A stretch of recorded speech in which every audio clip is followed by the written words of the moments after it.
భగవద్బంధువులందరికీ నమస్కారం. హిందూ ప్యాడ్ ఛానల్కి స్వాగతం. ఈరోజు మనం ఈ వీడియోలో చైత్ర బహుళ ఏకాదశి వరుధిని ఏకాదశి యొక్క మహాత్మ్యం గురించి తెలుసుకుందాం. ఈ కథ పద్మపురాణంలోనిది. పాండవులలో పెద్దవాడైన ధర్మనందనుడు వాసుదేవునితో, నీవు నాకంటే వయస్సులో చిన్నవాడవు, అయినప్పటికీ నమస్కరింపదగినవాడవు. నీకు ఉన్న విజ్ఞానము చాలా గొప్పది.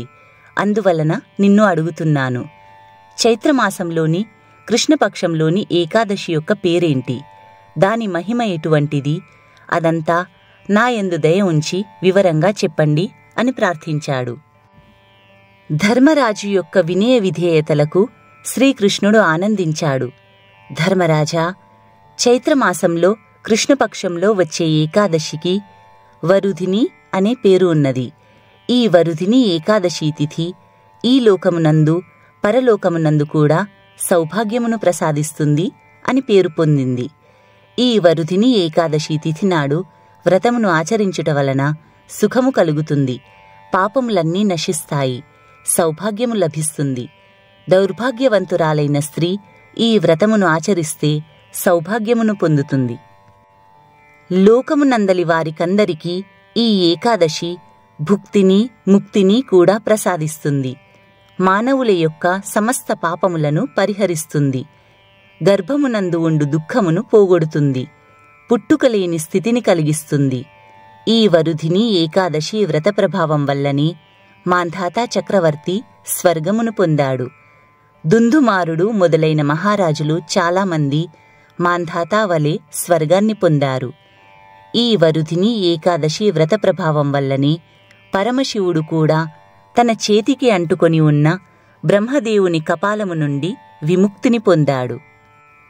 మహారాజా, మానవుడు 10,000 సంవత్సరములు తపస్సు చేసినప్పుడు పొందే ఫలితముతో సమానమైన ఫలితమును ఈ వరుధిని ఏకాదశి వ్రతమును ఆచరించినందువల్ల కూడా పొందవచ్చును.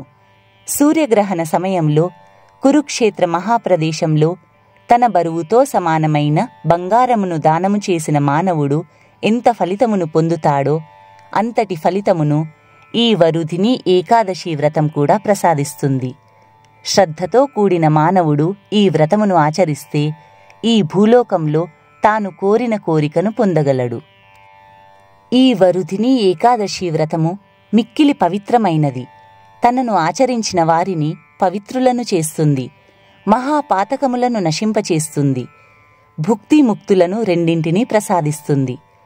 గుర్రమును దానము చేసిన దానికంటే ఏనుగును దానము చేయుట గొప్ప. ఏనుగును దానం చేయడం కంటే భూమిని దానం చేయడం మరింత గొప్ప. భూమిని దానం చేయడం కంటే నువ్వుల దానము అధికమైన ఫలితమును ఇస్తుంది.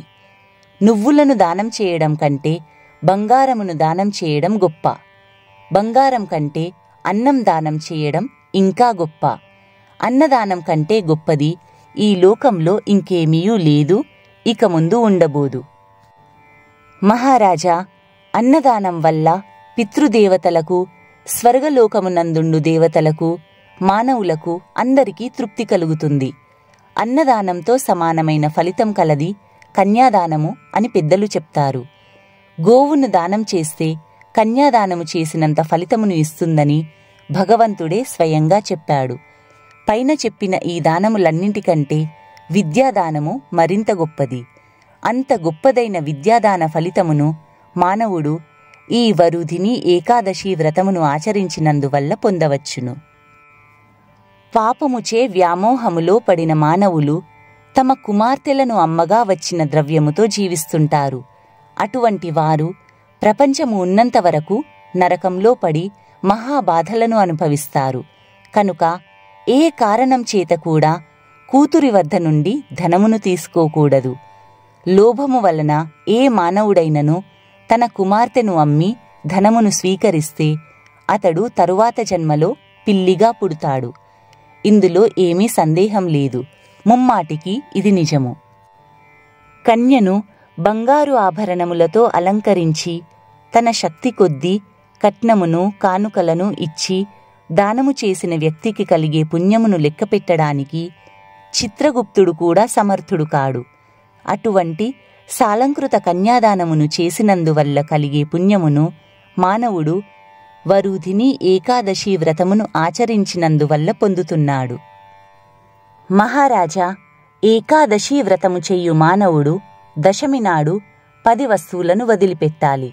అవి: కంచుతో చేసిన కంచములో భోజనం చెయ్యకూడదు, మాంసమును తినరాదు, మసూర పప్పును భుజించరాదు, శనగలను ఉపయోగించకూడదు, కోద్రవములను వాడరాదు, శాకములను ఉపయోగించరాదు, తేనెను స్వీకరించకూడదు, ఇతరుల ఇళ్లలో భోజనం చెయ్యకూడదు, 2వ పూట భోజనం చెయ్యరాదు, స్త్రీ సంభోగము చెయ్యకూడదు. ఈ 10 వస్తువులను మానవుడు దశమి నాడు వదిలిపెట్టాలి.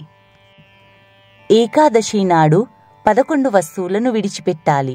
అవి ఏమనగా: పాచికలు ఆడుట, పేకాట, చదరంగము, గవ్వలు ఆడుట మొదలగు ఆటలను ఆడటం మానివెయ్యాలి.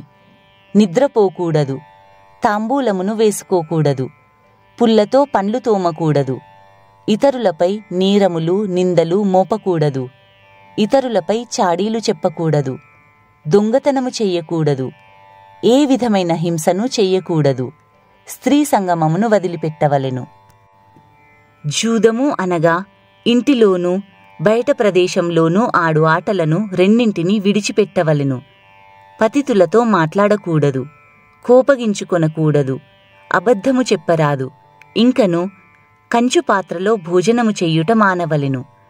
మాంసమును భుజించరాదు, మసూరములను ఉపయోగించకూడదు, తేనెను త్రాగరాదు, వ్యర్థమైన సంభాషణలు చెయ్యకూడదు, అసత్యమును పలుకకూడదు, శరీరముతో చెయ్యు వ్యాయామమును చెయ్యకూడదు, శ్రమతో కూడిన పనులు చెయ్యకూడదు, ప్రయాణములు చెయ్యకూడదు, పగలు ద్వాదశి పారణము పూర్తయిన తరువాత మరలా భోజనము చెయ్యరాదు, స్త్రీ సాంగత్యమును విడిచిపెట్టవలెను, క్షురకర్మను చేయించుకోకూడదు, నూనె వాడకూడదు, ఇతరుల ఇంటిలో భోజనం కాని ఏ ఇతర పదార్థములను కాని తినకూడదు.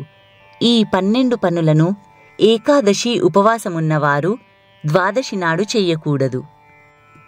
ధర్మరాజా, ఈ విధంగా దశమి, ఏకాదశి, ద్వాదశి తిథులు మూడింటియందు పాటించవలసిన నియమములను అనుసరిస్తూ ఈ వరుధిని ఏకాదశి వ్రతమును పాటించిన మానవుడు సమస్త పాపములను పోగొట్టుకొనును, చిట్ట చివరకు మోక్షమును కూడా పొందును.